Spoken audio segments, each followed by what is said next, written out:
Okey, hari ini kita akan belajar mengenai rawatan pinggan putih. Salah satu teknik rawatan yang sangat-sangat kurang diamalkan, semakin hilang. So antara bahan-bahan yang kita nak gunakan adalah pinggan putih. So pinggan yang betul-betul putih macam ni. Pinggan yang betul-betul putih.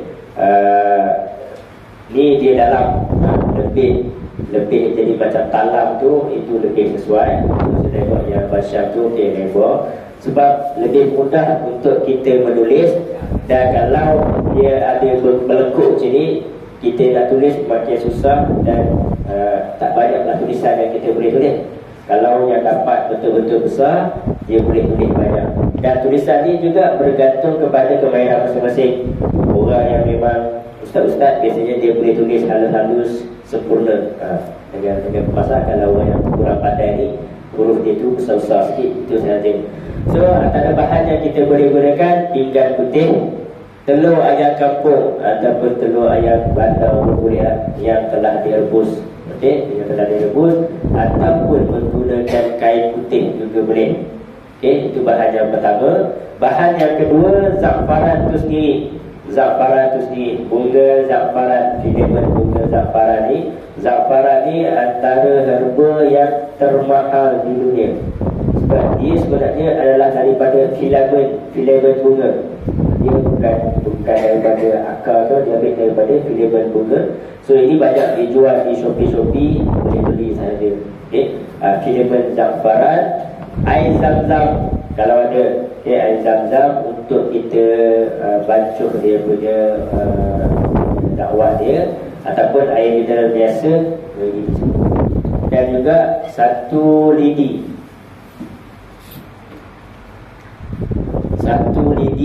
untuk kita jadikan sebagai kalam. Kalam ni untuk kita untuk kita menulis lah. Kita tak menulis ayat-ayat Quran tu, menggunakan lidi. Kena lidi yang tajam lah. Okay, lidi yang tajam. Kemudian kita akan ayat-ayat ruqyah tu sendiri. Ayat ruqyah tu sendiri, dan juga berwuduk. Semasa kita nak buat teknik rawatan putih ni, kita kena berwuduk. Yang seterusnya boleh juga standby macam jak, supaya nanti bila selepas kita dah bancuh semua ni, kita curahkan dalam jak sebelum kita pindahkan ke dalam botol. Okey, berkenaan dengan rawatan pinggan putih. Berkenaan dengan menggunakan Al-Quran melalui tulisan atau nama-nama Allah yang dipanggil sebagai nasrah, kemudian dibasuh dengan air, kemudian disapu kepada pesakit atau diberi minum, maka Sa'id bin Al-Musayyib haruskan. Ini antara saya ambil petikan-petikan kata-kata ulama yang membenarkan kaedah rawatan tersebut. Pendapat yang sama di kalangan mazhab Hanbali dan sebahagian Syafi'i. Antara mereka ialah Al-Imam Al-Bihi, murid kepada Al-Imam Al-Baghawi, berkata tidak harus menelan perca tulisan Al-Quran yang terdapat padanya ayat, tetapi kalau dibasuh dan diminum, hukumnya adalah harus. Inilah yang dijazamkan oleh Al-Qadi Husin Al-Rafi'i dengan mengharuskan setiap makanan yang tertulis atasnya sesuatu daripada Al-Quran, yang rujukan kitab tersebut, ataupun sependapat ulama yang lain. Ibnu Abdul Akbar berkata Al-Nasrah termasuk dari jenis perubatan, iaitu dengan cara basuhan sesuatu. Ia samalah seperti wuduk Rasulullah SAW. Ini antara pendapat-pendapat ulama yang membenarkan kaedah rawatan dengan menulis pada pinggan putih. So ini beberapa gambar menulis ayat-ayat Al-Quran pada pinggan putih. Kaedah dia nanti untuk selain daripada tadi saya kata rawatan menulis pada pinggan putih, boleh juga ditulis pada telur. Pada telur.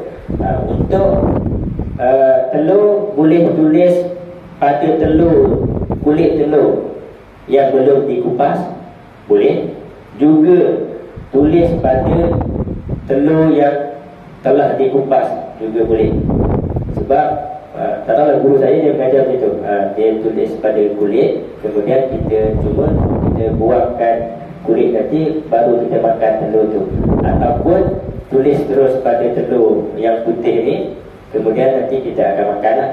Cuma kalau pada telur, kita tak akan tengah saja kita tulis, kemudian kita perlu baca semula apa yang kita tulis. Cuma pada telur kita tak basuh lah, kita terus makan. Kalau pada pinggan putih tadi, kita kena basuh dan larutkan. So kalau pada telur, kita terus makan sahaja. Okey, so untuk ini boleh rujuk slide. Okey, untuk telur ayam 7 biji. Okey, ini adalah untuk kes sihir yang berulang-ulang. Okey, sediakan 7 biji telur ayam. Kalau dapat telur ayam kampung itu lebih baik dari segi khasiat dia. Okay, telur ayam kampung khasiat lebih tinggi. Telur yang pertama tulis surah Al-A'raf ayat 119 seperti dalam nota. Telur dua tulis surah Yunus ayat 77. Telur yang ketiga surah Yunus ayat 81. Telur keempat surah Taha ayat 69. Telur yang kelima surah As-Saffat ayat 98. Telur yang keenam surah Al-Anbiya ayat 70. Dan telur yang ketujuh surah Yunus ayat 76. Okey, so untuk telur kena lebih mahir sikit lah tulis, sebab dia space tak banyak. Maksudnya kita tulis telur tu dia kena memusing lah, memusing sampai ke bawah. Lebih kurang macam tu. Tulisan pada telur kena kecil-kecil sikit lah, kena kemas sikit lah. Okay. Ini untuk masalah rawatan sihir yang berulang-ulang. Siapa yang tak kena serangan sihir, lepas berubat kena lagi, lepas berubat kena lagi. Okay. Telur diberi pesakit makan setiap hari selama 7 hari. 1 biji telur 1 hari. Kena tanda lah sikit, telur nombor 1 yang mana, telur nombor 2 yang mana, telur nombor 3 yang mana. So kalau telur yang dah direbus ni boleh kita letak di dalam peti ais lah, takut lama-lama dia busuk. Ataupun kalau nak buat hari ni buat 3 biji dulu tulis, kemudian hari yang kemudian telur tulis balik pun tak ada masalah. Cuma kalau kita sebagai perawat, kita nak buat pada pesakit, kita kena tulis siap-siap 7 biji lah. Kalau kita sendiri yang nak amalkan untuk diri kita, takut telur yang kita rebus ni tak elok, busuk dan sebagainya, kita boleh tulis.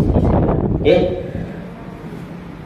Selain daripada tu, rawatan untuk yang masalah sihir berulang ni, air ruqyah diminum selama 7 hari berturut-turut, ataupun gabungkan juga dengan mandi daun bidara sebanyak 7 helai selama 7 hari. Okey, 7 kali kematian. Okey. Tinta zafaran pada bahagian kertas kecil. Ada juga satu kaedah lain. Tadi menggunakan menggunakan pinggan. Ada juga boleh juga ditulis kepada kertas putih. Kertas putih kena buat kecil-kecil dan telan turun kertas tu. Cuma kertas ni tak ramai orang sanggup buat lah. Janganlah tulis dalam kertas 1 A4 tu, nak telankan kenyang. Itu nanti tulisan kecil sahaja, untuk kita muat-muat tulisan tu sahaja boleh. Cuma sekarang ni takut tulisan kertas-kertas dia dah banyak yang bercampur dengan macam lapisan minyak apa semua, takut tak sesuai. Kena cari kertas-kertas yang betul-betul clean lah. Tapi biasanya tak ada, jangan orang buat lah. Okay. Selain daripada tu, untuk masalah sihir berulang juga boleh menggunakan garam bukit. Garam bukit yang kasar. Kalau tengok kat belakang saya tu, ada sebenarnya lagi stok garam bukit yang perang. Garam bukit perang tu 33 biji dan air ruqyah. Okey, dibagikan 3 botol air ruqyah. Masukkan 11 biji ke dalam setiap botol air ruqyah tadi. Kita bacakan ayat ruqyah, ayat syifa seperti mana yang kita belajar. Boleh juga tambahkan surah As-Saffat, ayat kursi, Al-Buruj, Al-Mu'awizat, doa Syekh Sya'rawi. Doa Syekh Sya'rawi ni saya dah hilang daripada saya punya simpanan saya. Saya pun dah tak ingat letakkan mana doa ni. Nanti saya cuba cari semula untuk bagilah. Doa ni panjang, ada dekat 3 buku surat yang daripada guru saya tu. Nanti saya cuba cari semula doa tu.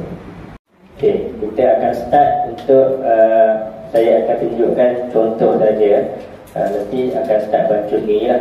So mangkuk kecil atau piring kecil untuk kita bancuh dia punya dakwat sahaja.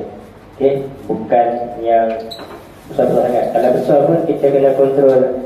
Bila kita masukkan air zam-zam nanti, untuk bancuhan tu sedikit sahaja, dia tak perlu banyak pun. So mula-mula kita ambilkan filamen za'faran ni. Filamen za'faran ni bolehlah masukkan sikit, agak-agak lah, agak 5, 6, 7 filamen ke. Nanti kita tengok lah nanti bila dia hasil ni jadi macam mana. Ini kita main color-color sikit.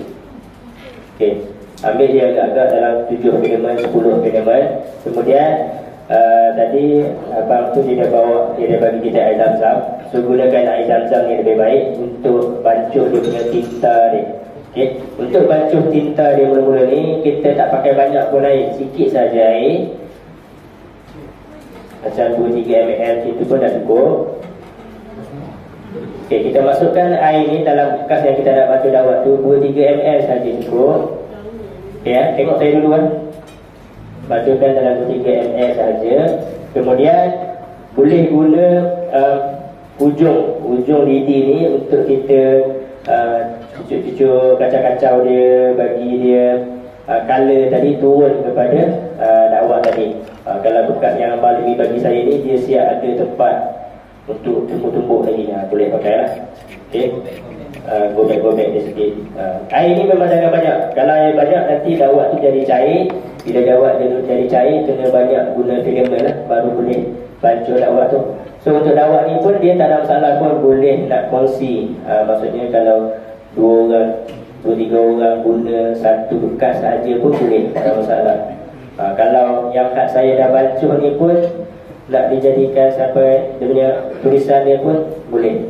Cuma kalau rasa nak ambil pengalaman, bancuh sendiri lah, bancuh sendiri. So kita masukkan dalam bekas, kita kacau-kacau dulu, kita kena lenyek-lenyekkan. Air jangan banyak, 2 ml pun dah cukup. Kita pun lenyek-lenyek, kacau-kacau dia.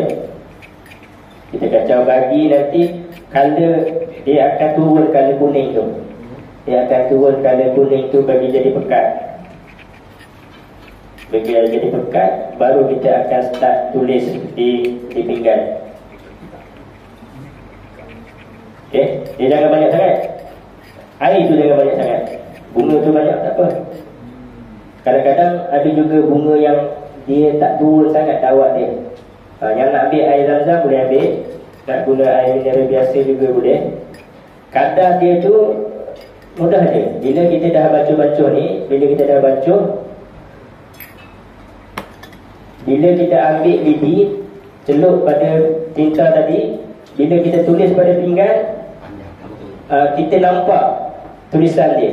Bila kita dah tulis pada pinggan, kita nampak tulisan dia. Kalau kita dah nampak tulisan yang ditulis tu, nampak kekuningan dan bila dia tulis tu lekat di pinggan. Bila itu lekat di pinggan tu, kira dakwat tu dah cukup elok, dan boleh teruskan untuk menulis apa-apa ayat yang tuan-tuan nak buat sendirilah. Nak tulis ayat pembatas sihir boleh, nak tulis doa-doa syifa boleh, nak tulis ayat-ayat syifa boleh. Selepas dah tulis tak perlu baris, titik-titik huruf sahaja. Kemudian kita bacakan semula dahulu. Selepas kita baca, baru kita larutkan dan dicampur ke dalam bekas-bekas yang lain. Okey.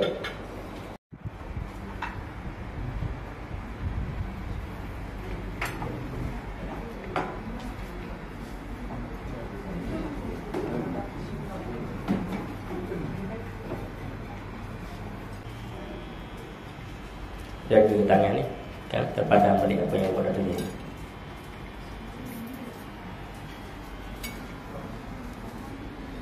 Tak tulis secara bulatan boleh, secara melentang boleh. Okey, jangan larutkan lagi ya. Kalau yang mana dah siap tulis, tunggu dulu.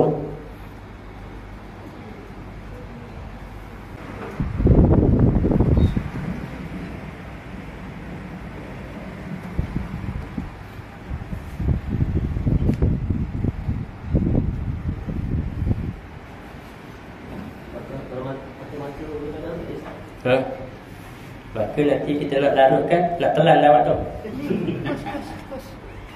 ويشفي صدور قوم مؤمنين وإذا مرضت فهو يشفين قل هو للذين المؤمنين وهدى وشفاء يا أيها الناس قد جاءتكم موعظة من ربكم وشفاء لما في الصدور وهدى ورحمة للمؤمنين.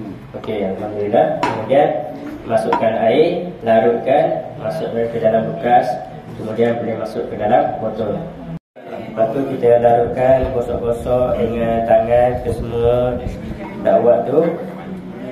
Bila dah sampai padam ke semua tulisan yang kita tulis tu, pindahkan ke dalam satu bekas ataupun jug ke. Kemudian baru kita masukkan ke dalam bekas air yang lebih besar. Boleh tambah sikit lagi air, sikit sangat, bagi terpadam ke semua tulisan-tulisan tu. A'udzubillahi minasyaitonir rajim. وأوحينا إلى موسى أن ألق عصاك فإذا هي تلقف ما يأفكون فوقع الحق وبطل ما كانوا يعملون فغلبوا هنالك وانقلبوا صاغرين وألقي السحرة ساجدين قالوا آمنا برب العالمين رب موسى وهارون وألق ما في يمينك تلقف ما صنعوا إنما صنعوا كيد ساحر ولا يفلح الساحر حيث أتى فلما ألقوا قال موسى ما جئتم به السحر إن الله سيبطله إن الله لا يصلح عمل المفسدين. Okey, campurkan dengan air untuk dilarutkan. وقع الحق وبطل ما كانوا يعلمون فغلبوا هنالك وانقلبوا صاغرين وألقي السحرة ساجدين قالوا آمنا برب العالمين رب موسى وهارون. صدق الله العظيم. Okay, boleh larutkan dengan air. Okay, bila tulisan semua dah terpadam, boleh kita pindahkan ke dalam botol air. Allahu ahad, Allahus samad, lam yalid wa lam yulad wa lam yakul lahu kufuwan ahad. Bismillahirrahmanirrahim. Qul a'udzu birabbin nas, malikin nas, ilahin nas, min syarril waswasil khannas, alladzi yuwaswisu fi sudurin nas, minal jinnati wan nas. Bismillahirrahmanirrahim. Qul a'udzu birabbil falaq, min syarri ma khalaq, wa min syarri ghasikin idza waqab, wa min syarri naffasati fil 'uqad, wa min syarri hasidin idza hasad. Okey, alhamdulillah. Ambil air, campurkan untuk kita cuci dan padam ke semua tulisan-tulisan ayat-ayat Al-Quran yang kita tulis tadi. Okay, masukkan air balik sikit tak apa. Nanti dia akan dilarutkan. Okey, boleh gosok-gosok dengan tangan. Gosok-gosok dengan tangan, bagi padam semua tulisan-tulisan tu. Okey, boleh dicampurkan terus ke dalam bekas ni. Nak pakai jug boleh, tak nak pakai jug pun boleh. Bismillahirrahmanirrahim. Alhamdulillahirabbil alamin, arrahmanir rahim, maliki yaumiddin. Iyyaka na'budu wa iyyaka nasta'in. Ihdinas siratal mustaqim, siratal ladzina an'amta 'alaihim ghairil maghdubi 'alaihim waladdallin. Bismillahirrahmanirrahim. Allahumma rabban nasi azhibil ba'sa anta syafi la shifa illa shifa'uka shifaan la yughadiru saqama.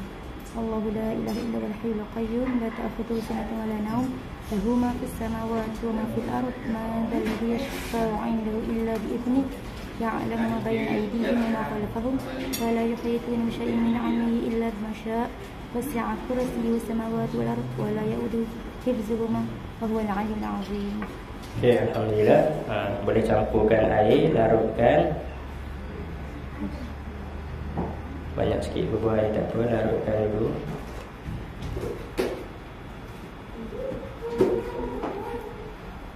Okey. Buka tangan. Buka tengah-tengah, kemudian kita tak kisah. Bagi lagi tak apa. Banyak sikit pun tak apa. Okay, air tu, tulisan tadi tu kita padam-padam dengan jari. Okay, kita gosok dengan jari, padam-padamkan.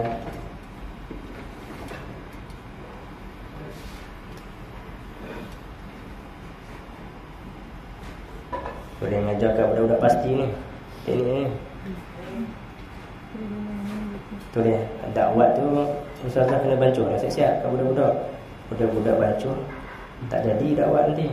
Okay, dah siap semua larutkan, baru pindahkan ke dalam bekas yang lebih besar. InsyaAllah.